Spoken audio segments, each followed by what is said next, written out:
कई हुक्मरान आए और गए, बड़े बड़े वादे हवा हुए, लेकिन लापता अफराद के लवाहिकीन आज भी उसी तरह दरबदर है जिस तरह ये शुरू में थे। वजीर आजम बनने से पहले चेयरमैन पीटीआई सीने पर हाथ मारकर कहते थे कि कोई रियासत ऐसा जुल्म कैसे कर सकती है, जब मैं वजीर आजम बनूंगा तो जबरी तौर पर लापता अफराद को लूंगा।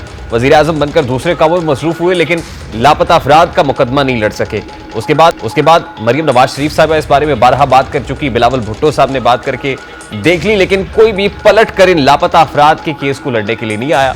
आज बलूचिस्तान से 22 लापता जो नौजवान है उनको बाजियाब कराया गया है, और बाजियाबी के मौके पर बहुत सारे सवालात ऐसे हैं जो केयर टेकर इंटीरियर में किए गए, लेकिन उन सवालात का जवाब उनके पास भी नहीं थी। ज़माना ये सवालात होते रहे लेकिन जवाब नहीं है। आज बलोच तलबा बाजियाबी कमीशन की सिफारिशात पर अमल दरामद केस की समाअत हुई। निगरान वजीर आजम अनवारुल हक काकड़ अदालती हुक्म के बावजूद इस्लामाबाद हाईकोर्ट में पेश नहीं हुए। निगरान वजीर दाखिला सरफराज बुख्ती, निगरान वजीर इंसानी हुकूक खलील जॉर्ज, लापता बलोच अफराद की फैमिलीज अदालत के सामने पेश हुई। अदालत ने कहा कि मजबूरी तौर पर 69 तलबा लापता थे। अटॉर्नी जनरल ने बताया कि वजीर आजम बैरून मुल्क होने की वजह से पेश नहीं हो सके। मजीद 22 बलोच तलबा बाजियाब हो गए हैं, 28 बलोच तलबा ताहाल लापता है। मैं यकीन दहानी कराता हूं कि तमाम लापता अफराद को बाजियाब कराने की कोशिशें करेंगे। जस्टिस मोहसिन अख्तर कयानी ने रिमार्क्स दिए कि बुनियादी हुकूक का मामला है जिसका पाकिस्तान में जो दिल कर रहा है वो कर रहा है।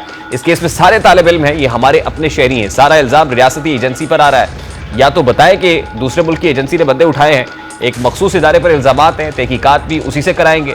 रियासती इदारा कोई काम करे तो उनके खिलाफ कानूनी कार्रवाई कौन करेगा? इनमें से कोई दहशत गर्द है तो कार्रवाई करें।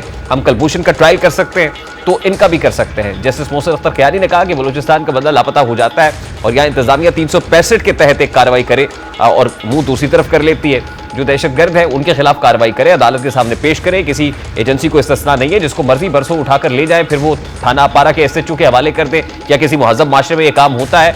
जो भी लापता शख्स बाजियाब होता है वो आकर कहता है कि मैं किसी केस की पैरवी नहीं करना चाहता, बंद कमरों में किसी की नहीं सुनूंगा, जो कहना है ओपन कोर्ट में कहें। जस्टिस मोहसिन अख्तर कयानी ने कहा कि पुलिस बंदा लेकर जाती है, बाद में बंदा लापता हो जाता है, थाने जाते हैं, मालूम होता है वहां बंदा ही नहीं है। जबरी गुमशुदगी वाले केसेस लोग आपके इदारों के पास है। सेक्रेटरी दिफा जिम्मेदार है कि इनके इदारे किसी ऐसे काम में मुलविस ना हो। जबरी गुमशुदगी केसेस का हल निकाल कर रिहा करे या अदालत पेश करे। आज तक किसी स्टेट के इदारे को जिम्मेदार ठहराकर कार्रवाई क्यों नहीं हुई?